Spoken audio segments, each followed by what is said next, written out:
Welcome to the Beer Den Podcast. Tonight we'll be drinking Great Lake Brewing Company's Christmas Ale.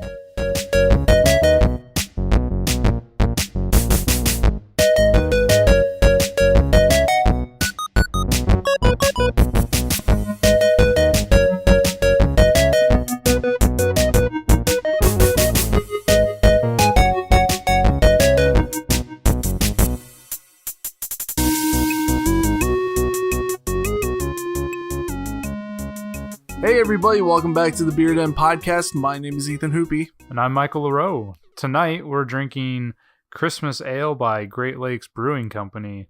A little bit about them. They were founded in 1986 by Patrick and Daniel Conway, and they're based out of Cleveland, Ohio.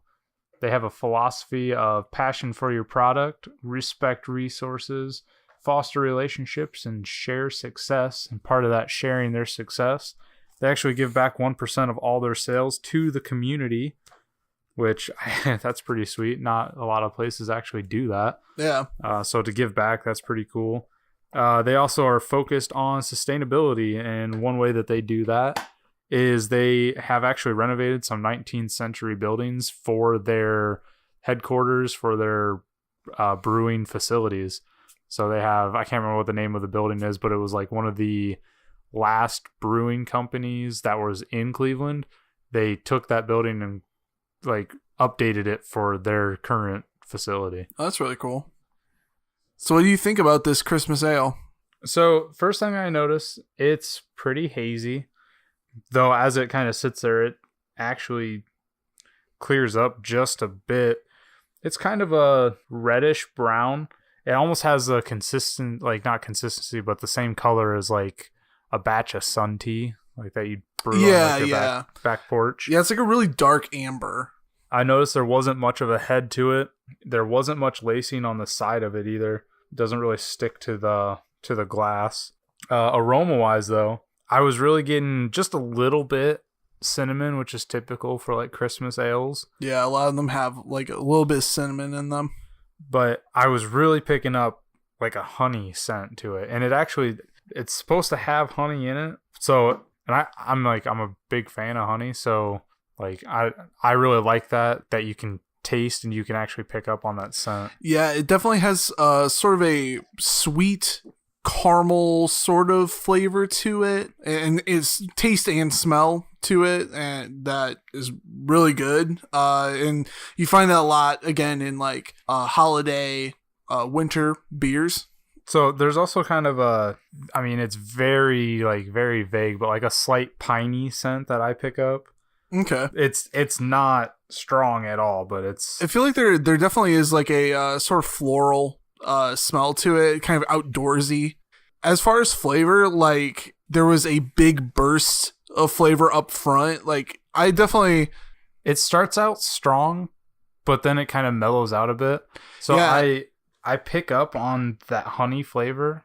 Like you kind of get a honey aftertaste. Like if you've ever had like a spoonful of just honey. Yeah, it's more on the finish than the big burst at the up front. Mm-hmm. I feel like it has a very, what I would call a short body to it. Kind of the flavor is a big rush, and then it sort of goes away rather quickly, and then you're left with a very smooth and subtle finish. Mm-hmm. That cinnamon makes it a little bit warming too. Like it's not sure. Not an overpowering cinnamon. It's very subtle, but it's there. And so you get that warming, and the honey again, like it makes it a little viscous of a mouthfeel. Yeah. It's kind of coating, but not like super dry. I didn't think that it was really dry at all. Yeah, I really like it because of that, just because I'm not a huge fan of dry beers and stuff, but I definitely thought that it's a refreshing kind of drink, and, which is good for like, holidays and stuff. You don't want to be uncomfortable. Yeah, and there's no carbonation to it at all, and it's hardly there's like no bitterness hardly. Yeah. I feel like it has like, kind of going back to the smell, it has a very crisp kind of smell to it. Very similar then to the taste. It's very crisp, very impactful. Mm-hmm. But then that smooth finish to it, I think just like levels everything out with it. And it just makes it a good experience to drink it. It's a soft drink. Yeah. So we base everything on 3 criteria. The first one being the overall quality, which is pretty much what we went over, and that's out of 50 points. The second criteria is value, which is out of 25 points. We use $10 as a baseline for either a 6-pack or a 4-pack, whatever kind of the standard packaging is for it. And that takes the quality into account as well if it scores a high quality, but then the price is kind of expensive. It'll probably score a little bit lower on value. And then finally, the last 25 points is on the design of the bottle or can that it comes in. Yeah, it's kind of the design and the information that they provide on the packaging. Right, if it has bottle. The alcohol content, label, colors, description, name of the beer itself. So with that, for quality, I gave it a 27. Christmas beers they're nice to drink seasonally, I guess, but they're definitely not like my favorite beers to have. I did like the honey flavor to it, but I mean, even that slight cinnamon, I'm not a cinnamon fan. So I could still pick up on the flavor of it, and it kind of it scored lower for me for that reason, just because I don't like any hint of cinnamon. And that's fair, you know.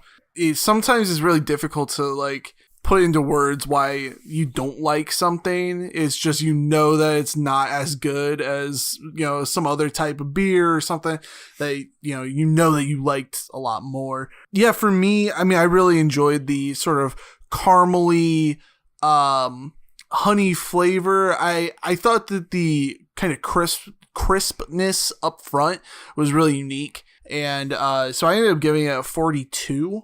Okay. On quality, I thought, I like the kind of package, and especially I think the crispness up front was kind of well balanced with the quick depletion of flavor, and kind of it really mellowed out very quickly and was turned into something a lot smoother on the finish. Okay. What'd you give it for value? As far as value, this came in at I believe $14.49 was it for a 6-pack. Yeah, it came at $14.49. That's a bit steep for a 6-pack, in my opinion. And I mean, it was definitely like I did enjoy the taste and everything, but that's a couple of dollars more than what I would like to see. So I ended up giving it a 13 out of 25. Just the high cost, I thought it really hurt it. So for me, I gave it a 14 on value just because, like I said, it scored a little bit lower on the quality because I didn't like the cinnamon flavor for it. I think since it's such a limited run with it being a seasonal beer, I think that's why the price is just a little bit higher for it. So it's a little bit more justified. It's a little bit more sought after, I guess. It makes sense, but it still doesn't, I guess, to me, when you have other things that you can go to still, like, I just, you still have to stay competitive in the market. Yeah, exactly. So. You still got to be competitive price-wise. I think that's fair. So moving on to the design. This one has the bottleneck label and the main body label. The alcohol content is actually printed on the neck label, and it is a 7.5% alcohol content by volume. The one thing I would say about the alcohol content is it feels kind of hidden, because if you look on the left side of the neck, it just has the Cleveland, Ohio, like where it's brewed, and then you have to look on the other side and recognize that says different things. So, I mean, it's not a big deal, but it is something for, if people look for this, make sure you look at both sides. So what I like about this one, I like seeing this on labels or on the bottles somewhere. It has the best by date.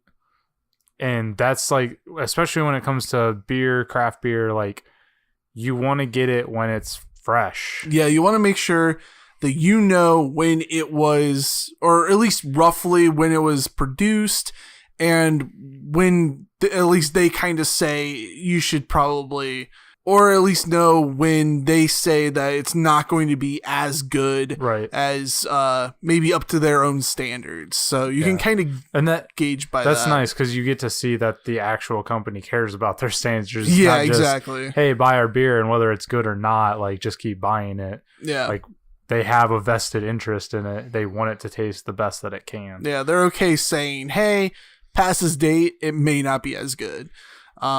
Yeah, and like a lot of beers have it that I've seen, especially bigger companies and stuff. But I do think in like craft brewing, that kind of gets overlooked a little bit. Mm-hmm. But so color wise, I like the picture that they have. So they have like a toy train set, and it has the glass Christmas ornaments being like hauled by the train. Yeah.